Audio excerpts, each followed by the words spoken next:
Hey, this is Brenda Meller, and I have a quick question for you. When's the last time you refreshed your LinkedIn profile? There's a good likelihood that you haven't touched it in a while, and you might be using LinkedIn to try to actually generate new business, right? Using it for personal branding, perhaps, or just to make sure that people are aware you're not looking for a job, but you're actually using LinkedIn for professional networking. Now, you could update your profile on your own, but will you? For that reason, my friend, I want to invite you to come to my upcoming masterclass, Refresh Your LinkedIn Profile for 2026. I'll be holding the session one last time in January on Wednesday, January 28th at 9:30 a.m. Eastern Time.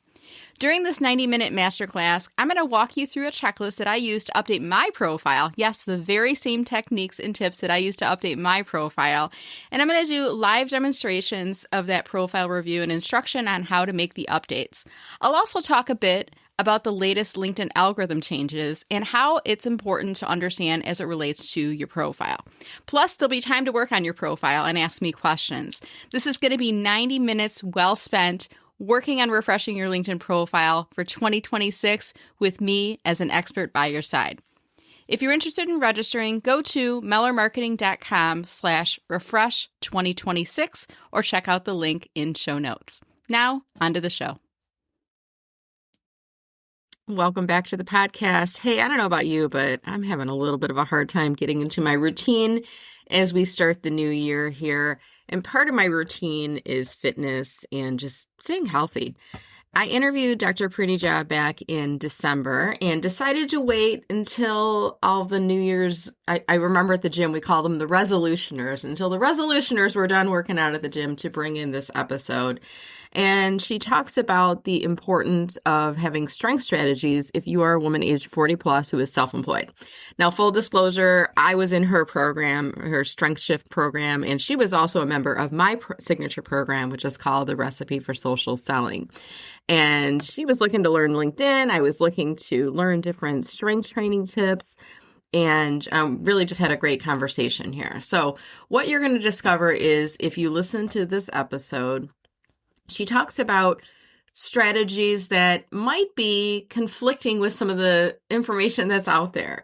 You know, things like focusing on strength over cardio. While cardio is good for heart health, we need strength training as we age to help to counteract the loss of bone density and muscle mass. And I really never thought about this until she put it in those terms. So we talk about things like training to failure and you know, making sure that we're using the right types of weights, that we're increasing the weights as we go along, even things like the way that you position your body. And this is something that I have mom belly. I don't know about all of you, but you know, we have to work on conscientiously thinking about the position of our belly as we are working out, because that's going to help to make our fitness routines more effective.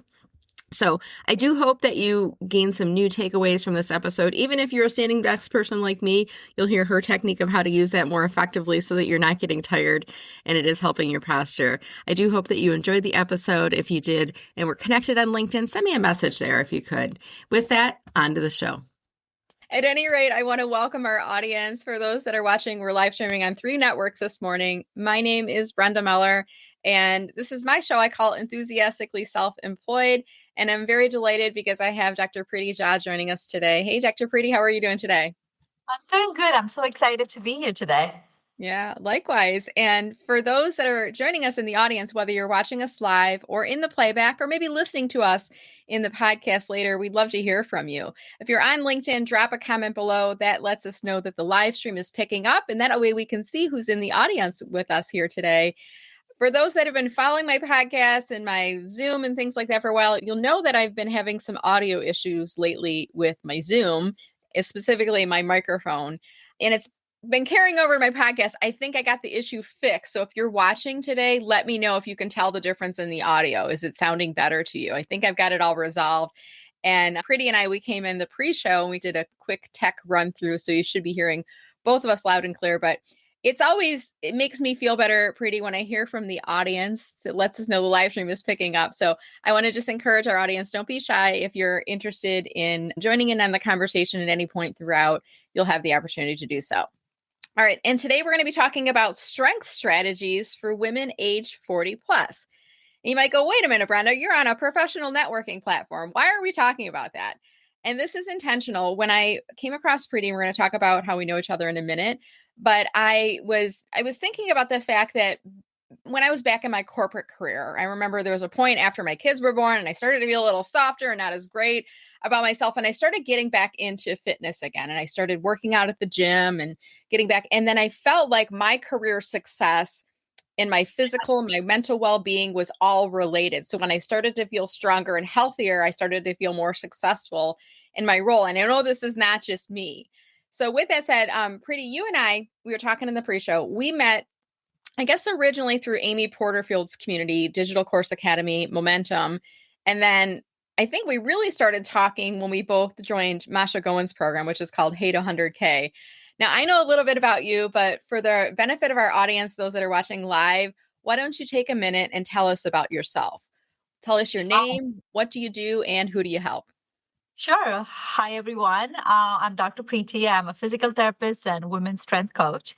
And I help women over 40 or in perimenopause, menopause, to get stronger, build strong bones, build strong muscles with or without anything that's going on in your lives. It could be injuries, it could be hormonal issues, it could be just low energy, or just life. Like we are so busy, we just want someone to just watch us and do things the right way, because a lot of us is actually involved in so many different things we can't find time for ourselves.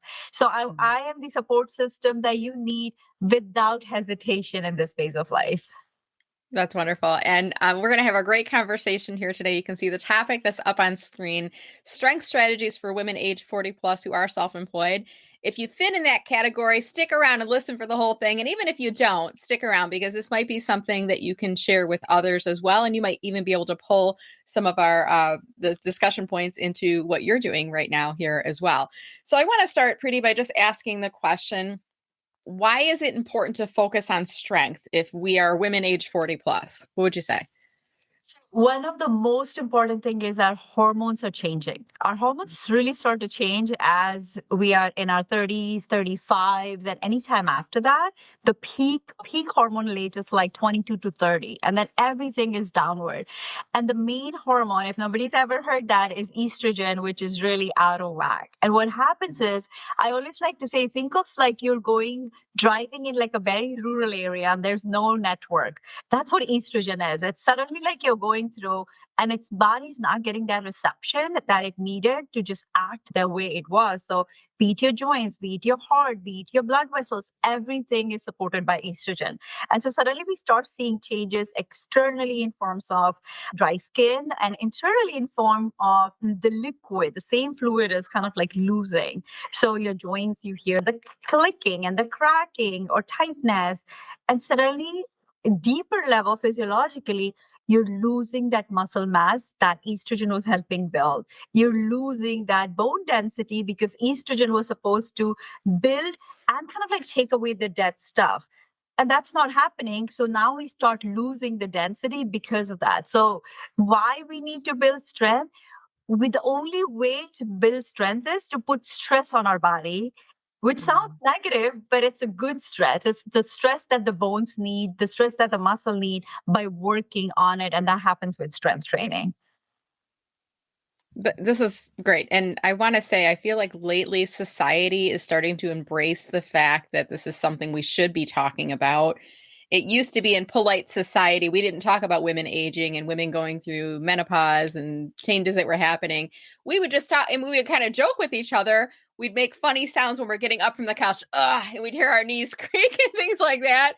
Or, I remember working at corporate, there would be a couple of our leaders on our executive team, women that were wearing like heavier suit jackets. And I remember them kind of like puffing it because they were going through hot flashes and things like that. But we would joke about things that are creaking and taking. And now we're like, we can actually do something about this. We can, like you said, we can add strength.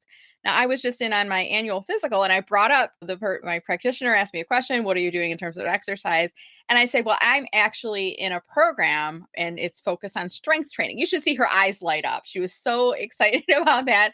So tell us about the shift, because there's probably people that are watching like me that have been working out throughout their lives. At some extent, I'm not running marathons, but I've been trying to be physically fit. But the things I used to do, aren't keeping me in shape quite like they used to. And now I'm having to do different things. So talk to us a little bit about why we're having to change to more strength focused Right. workouts or We were in a society where cardio was all about like what our body needed, step aerobics and all different kind of spinning. And those are still good for our heart and a little bit of that emotional boost that we get out of it.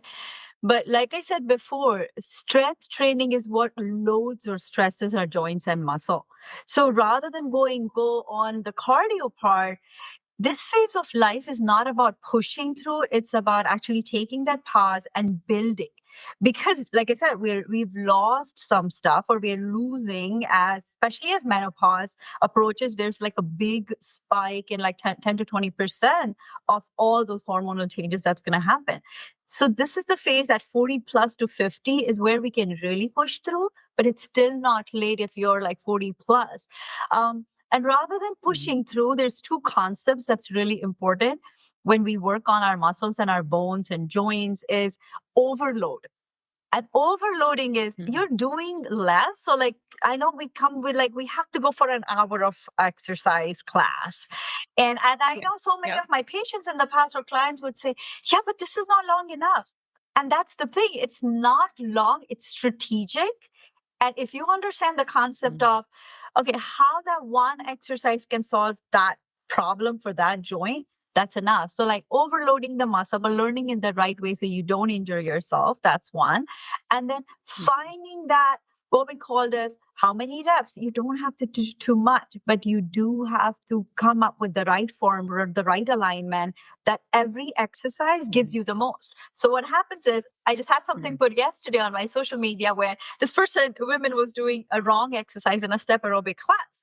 And that's the thing. You could do so many different things. It might not be strategic to your body. And every exercise gives you something. It gives you running is great for your body, but maybe not for your joints at one point in life, right? So if you Mhm. don't know how your estrogen levels are, how your hormonal changes are going on, you may be damaging them.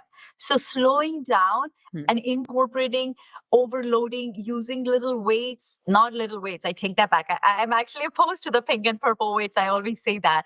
It should be Yeah. universal, one color, because there should not be differentiation that pink and purple are made for women. Pink and every color is made for Mhm. women and men. That's how I believe.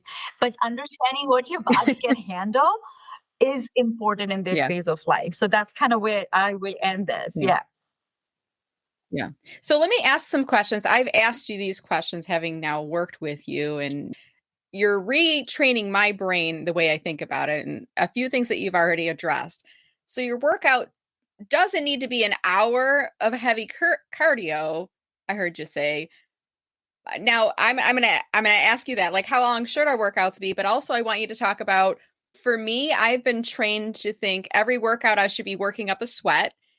And a great workout is one where I'm feeling soreness in my muscles either later on that day or the next day. If I don't achieve that, I'm like, oh, I could have done a little bit more. So, am I right or wrong on both accounts? Both the duration, working up a sweat, and then should our muscles be feeling sore in order for it to be a good So workout? What I'm do going you to think? address the second one first because I think it ties up. So the soreness it's almost like getting like an A on your test. And I say that Mm. because when our body is sore, we do understand that the body has worked on it.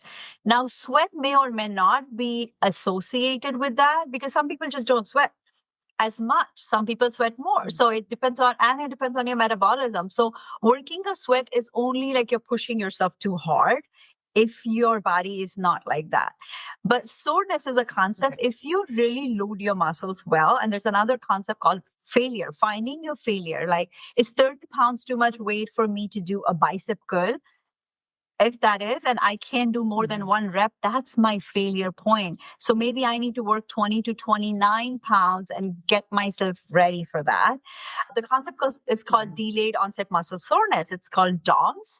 And the effect of DOMS is the day after your workout, you will be sore. Maybe you can't even do stairs if you did a lot of squats.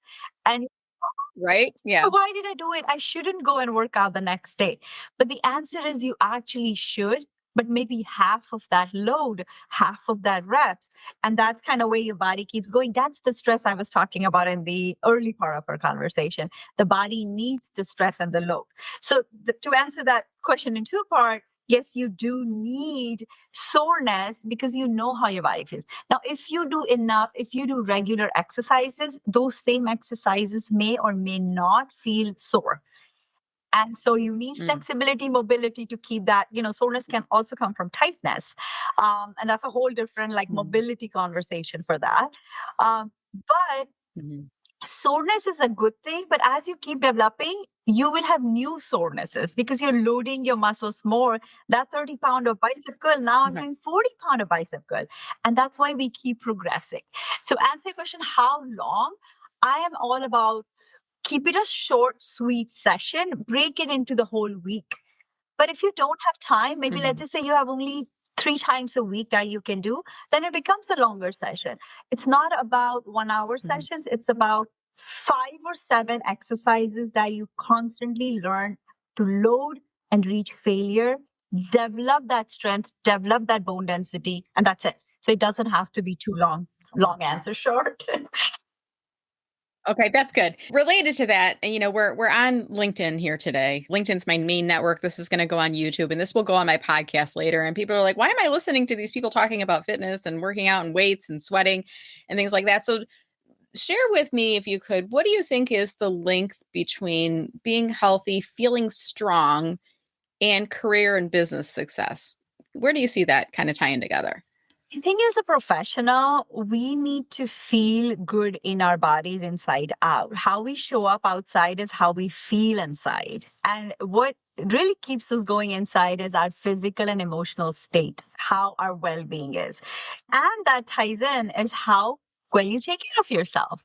So, one of the things, not just physiologically, that exercise boosts up all the good hormones and, your endorphins, your is the way you react to situations and how you handle stress. Everything is interrelated to that. But not only that, how I feel, how I dress up, how I show up in society, on Mhm, screen, as a professional, I think that all relates to how I take care of myself. So that just shows up on your face. You don't have to prep for it. That's a natural inner boost that human beings are capable of. And every woman, every man for that matter, every person who's in any kind of profession needs to first starts with your like I am good at mhm, this, and then I'm successful at everything else. But more for women, because we have just so many responsibilities. We are not only just yeah, professional, we also take care of our family. We also take care of probably a sandwich generation where we have older aging parents, we have younger kids, mhm, we have our spouses. So we're just doing so many roles. If you don't take care of yourself, that affects your energy level. That affects your energy level. It affects yeah, your performance. It affects your performance. It affects how you show up to work. And if you're self-employed, it's even more important because you have to mhm, put yourself up first on top of like your fitness goals, with your work goals. right. It's just a part of the puzzle in a way. And if you don't address that one puzzle, if you're emotionally not strong, you're Mhm. physically not strong, it will show up in how you work and how you show up to work. Yeah, totally agree. There's so many things that you were just addressing right now is like thinking through my mind. And I've been in your program for a few months now and really learning a lot of the techniques from you. And I want to share maybe two things. I'm going to put you on the spot for one of these, which is, I'm a mom. I've got two kids. My son's turning 21 this Saturday.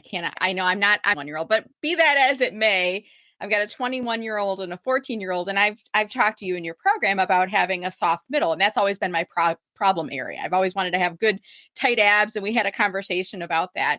But there's one thing you said during one of our sessions together, our group sessions, and it was like how I'm carrying, like our when we're pregnant as women, our body kind of starts carrying differently. Like it almost tips everything forward.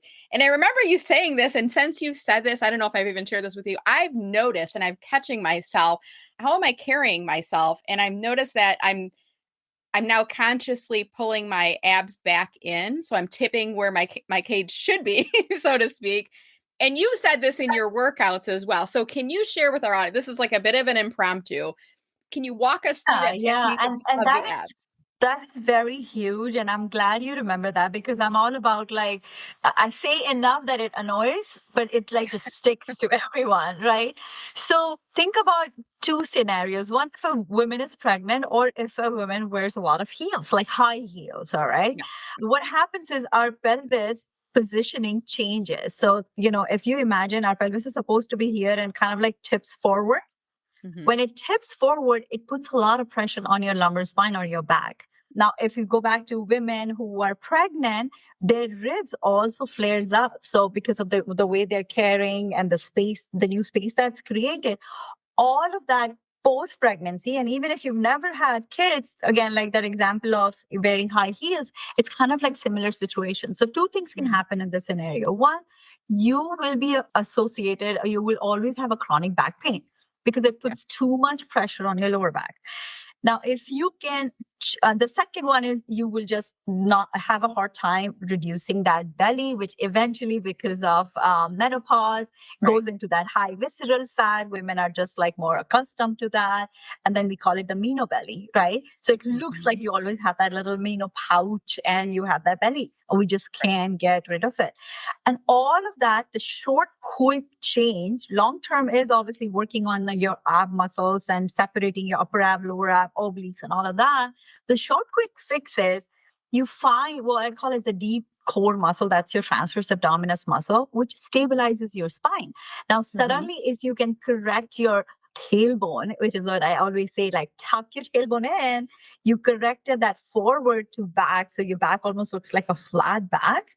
The Mm-hmm. moment you do that, and it almost looks like you're sucking your belly in. That's what I Yeah. always say, tuck your belly, tuck your belly. But we're not tucking our belly. Again, going back to the 70s, you're like living life tugged in so much Yeah. that you shorten the muscle, you affect, all of the other stuff, intra-abdominal pressure, and your breathing gets affected, other stuff happens, but just enough that it's activated. It's like this light switch I always say. Like back in the day, you were going on old, like in the mall and you go in the bathroom, you have to switch your light on. So basically, you have to tuck your belly, remind your belly that you need to be activated, you need to be strong. But Right. nowadays, in modern malls, we walk in and the automatic lights on, come on. Right. And that, if you do the tuck in your belly and keep your core engaged, that becomes your automatic bathroom. And, I always like this analogy because I think it makes sense to people. Yes, we don't need to switch on the light anymore, almost, most of the places.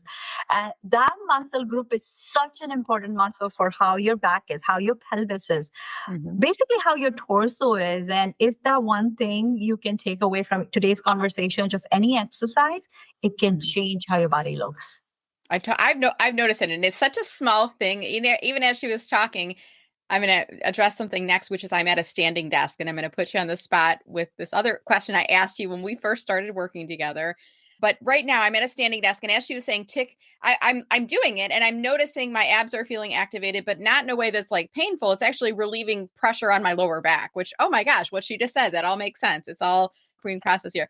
So I'm going to ask you the question because there's probably people that are watching on this, whether they're watching it live or playback or on the podcast, and they, like me, may have a standing desk. I very rarely used it, but I was talking to someone recently, Natalie Benamou. I don't know if you know Natalie, but she has a standing desk, and I was having a conversation with her, and I said, how often do you use it? And she's like, I use it every day. And I'm like, don't you get tired from standing? And I asked you the question because I started using it after talking to Natalie. And I want you to share with our audience, if you're using a standing desk, what's your advice for how long we should use it before sitting, or should we be using it all the time?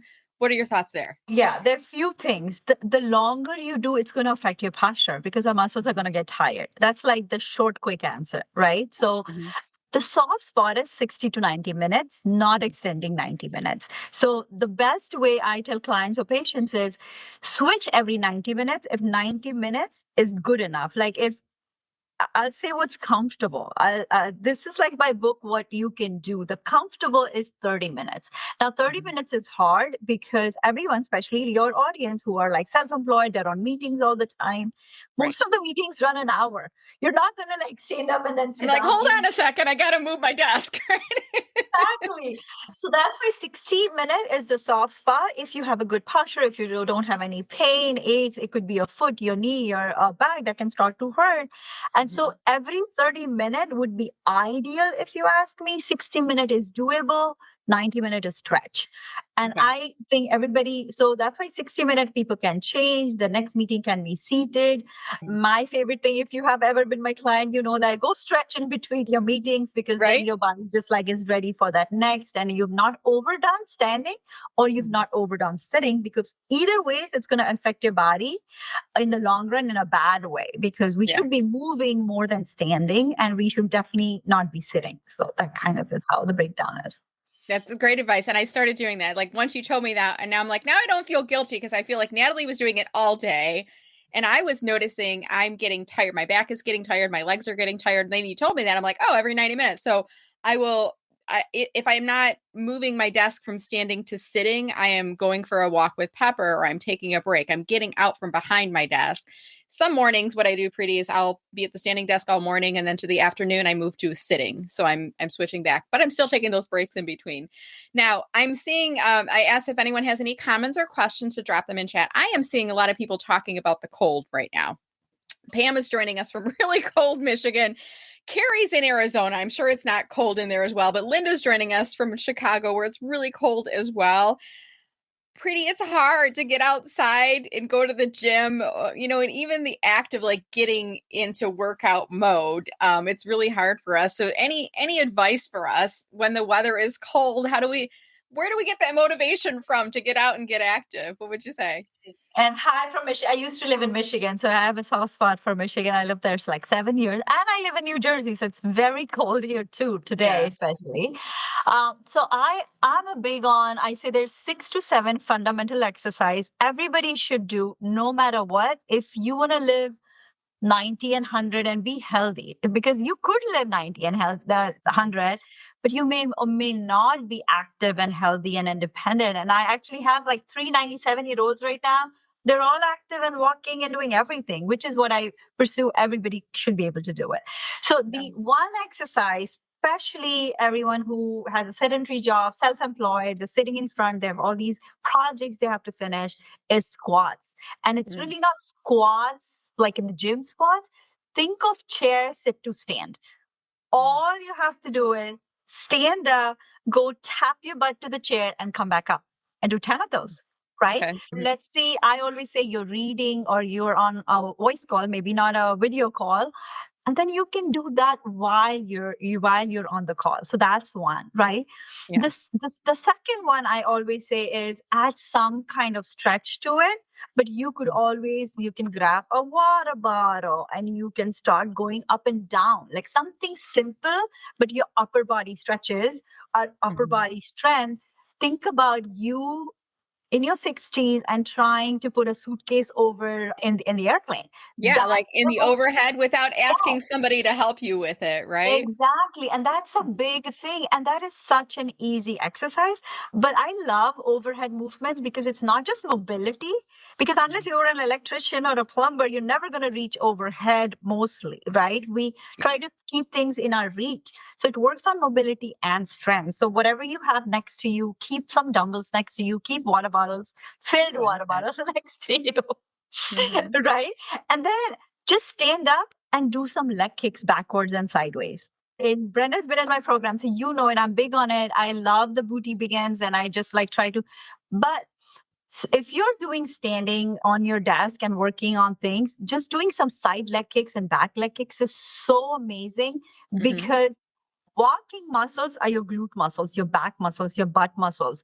To Yeah. keep them active and strong, it just not is an active workout. It actually will help you with any future or current back pain. So it's really like takes away the injury part. It Mhm. helps you with strength part.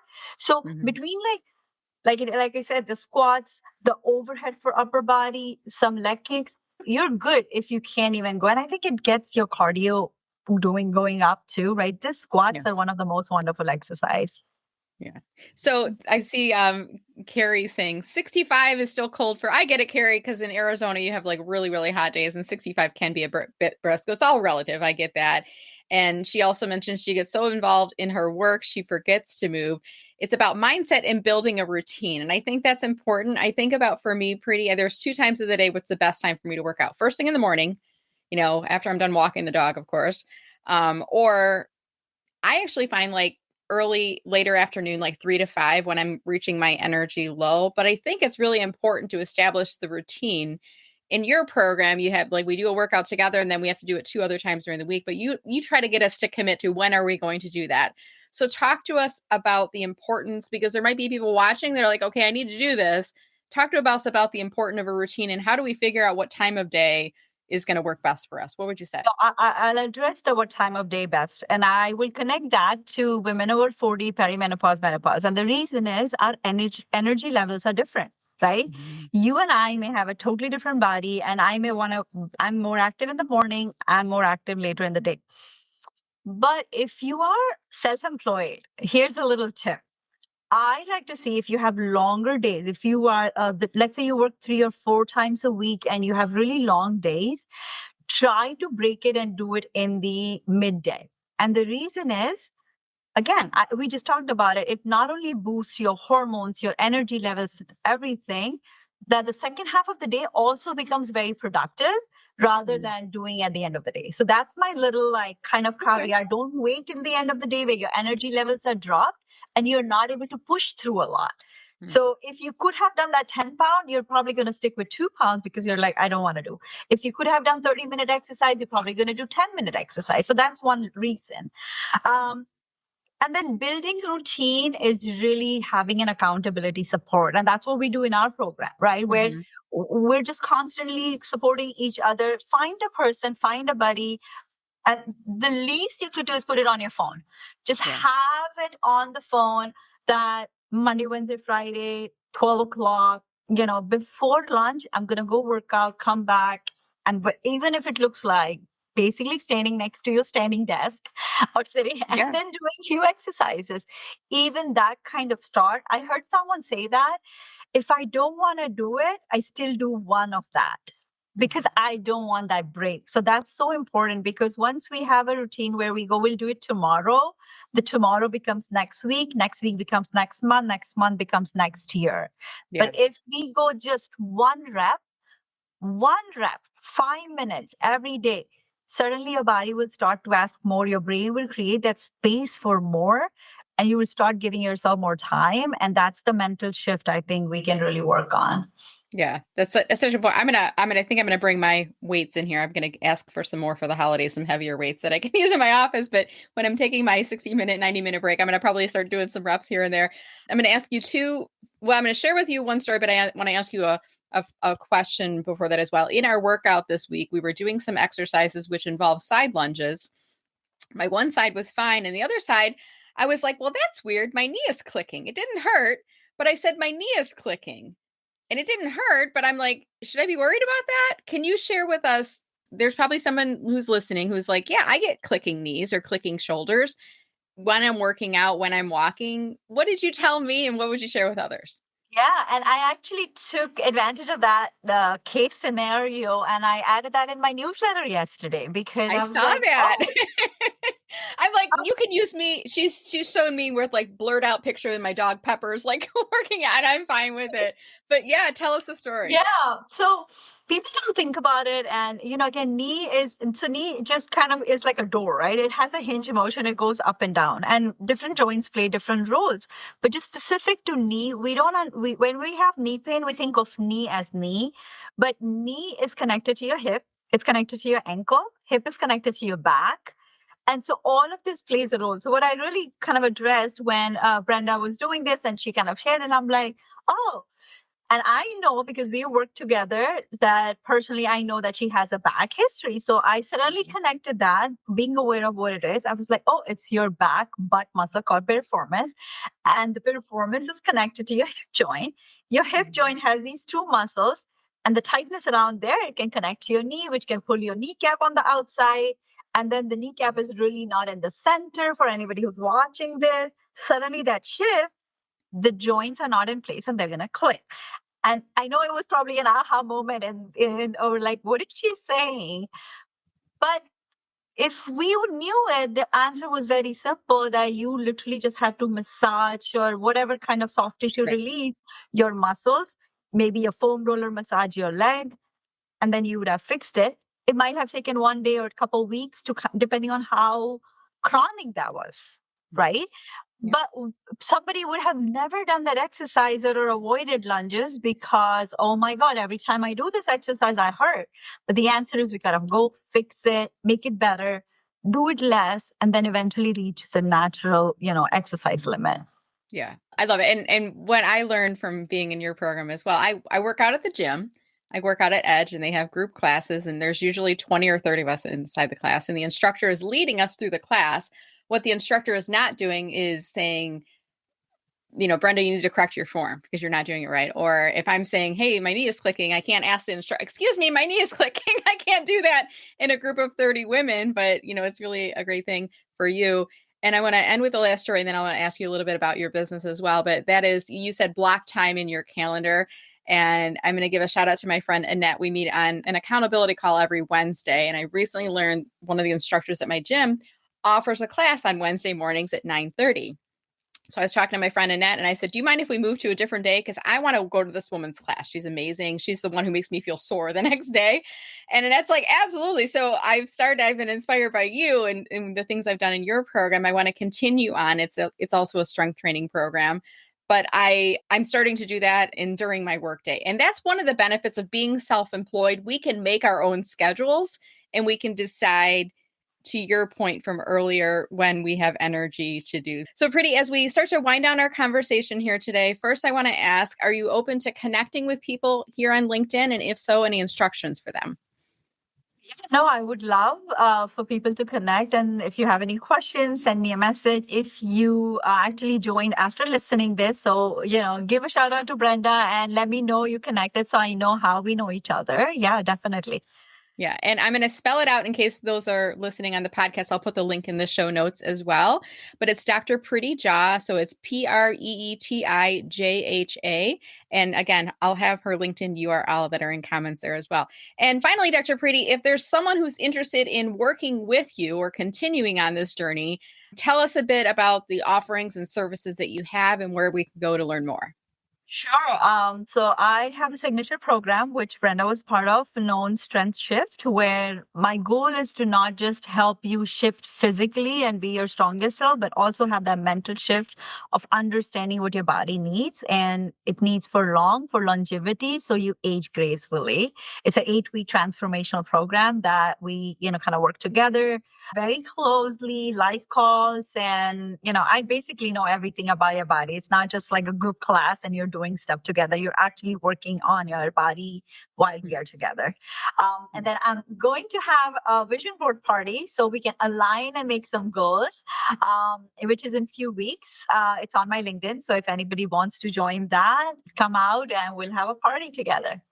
Wonderful. So the website that we should go to is at the purerehabyoga.com. Did I get that right? And I'm going to try to, I learned this recently that within Restream, I'm trying to type and talk at the same time here, we can add a QR code up on screen. So I'm going to try to do this right now. So this is your website. It's up above me. I don't think I can change the position in Restream, unfortunately. But if you scan that QR code, it should take you to purerehabyoga.com. And I will put the link inside show notes for those that are interested in checking that out as well. So Preeti, thank you so much. This is a great conversation. Any final thoughts for us on strength strategies for women 40 plus as we wrap up today? Super important thing, even if you've never exercised, is easy to start. A lot of people hesitate because they just were never exercise people, but you know what, it is important for you, it's important for your body. Doesn't matter which phase of life you're in, which phase of business you're in, your body is going to decline no matter what. Your business, I'm not saying take a step back on your business, but just have that 30 minutes. We have that 30 minutes in our life for sure. We all do. Once you start to make that time, you're going to be so happy 20, 30, 40 years from now. And don't wait for tomorrow, just start today. Yeah, I love it. And I shared this with you. I don't remember who the person was, but there's a trainer that I follow on Instagram and she has merch And one of the t-shirts she sells, it says training for my old lady body. And, the jig is up for me. I mean, I'm married, I've got kids, like I'm done with all of that. Now I'm training for my old lady body because I don't want to be the type of person who is held back from physical activity as I age. I want to continue to be successful in my business, which is why I came to you and joined your program as well. So, Preeti, I just want to say thank you so much for all the work that you do. And thank you for coming on the show with me here today. Thank you for having me. Such a pleasure. Yeah, likewise. Well, I want to invite our audience as we are wrapping up our conversation here today. If you enjoyed this show today, I'd love it if you could share this video along as soon as you're done watching it. Tag myself and Preeti in the post when you do so. That way we'll comment back and we'll thank you for sharing it along. And maybe share with us something that you felt was particularly helpful. Well, whether it was about the standing desk or using weights or just getting active or training for your old lady body, whatever you felt resonated with you. It's a really great technique if you have not yet posted on LinkedIn this week, this month, or even this year. No time like the present. It's a really great thing to do. With that said, I wish everyone a wonderful rest of the day and stay warm wherever in the world that you are from. Thank you so much for watching. Take care, everyone. Bye-bye.